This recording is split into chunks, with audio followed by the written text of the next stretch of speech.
চোরার গল্প সেদিন আমি বলছিলাম জনসভার ভিতরে। কাফন চোর, এই কাফন চোর মরে যাওয়ার সময় তার ছেলেদের বলল, আমাকে তো কেউ ভালো বলে না, এমন কাজ করবি যাতে আমার থেকে তোদেরকে ভালো বলে। কাফন চোর মরে গেল। এরপরে কাফন চোরা ছেলেরা চুরি করতেছে, কেউ আর বাপের ভালো কয় না, ও ছেলেরা বাপও চুরি করতে, এরাও চুরি করে। ছেলেরা মিটিং করলো যে বাপের তো কেউ ভালো কয় না, তো কি করা যায়? শেষ পর্যন্ত তারা এক কাজ করলো নতুন করে, শুধু কাপড়ই তারা চুরি করে না, কাপড়টা চুরি করে লাশটার গলায় দড়ি বাঁধিয়ে গাছে ঝুলাইতে আরম্ভ করলো। লোকেরা বলা আরম্ভ করলো, এর থেকে তোর বাপ ভালো ছিল, ওর বাপে তো শুধু কাপড় চুরি করেছে, ওর বাপে তো কোনো লাশ ঝুলায় রাখে না, এই শয়তানের তো লাশও ঝুলায় রাখলো।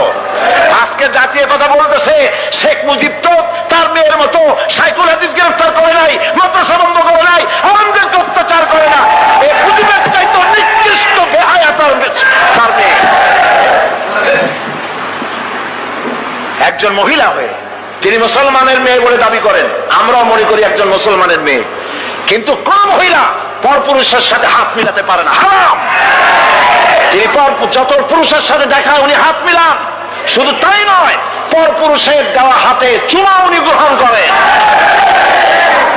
আমি পল্টনে বলেছিলাম, পার্লামেন্টে আমি বলেছি তার সামনে, আপনি মুসলমান, যেই কপালটা দিয়া কাবা শরীফে সেজদা করছেন, যেই কপালটা দিয়া মদিনায় সেজদা করেছেন রাসূলুল্লাহর রওজায়, রাসূলুল্লাহর মসজিদে, সেই কপালটা নিয়ে কলকাতায় গেলেন, আর কাফের গুজরাল আপনার কপালে যখন হাত দিল তিলক পরাবার জন্য, কেন আপনি বলতে পারলেন না, বেয়াদব, আমি মুসলমানের মেয়ে, আমার গায়ে তুই হাত দিতে পারিস না?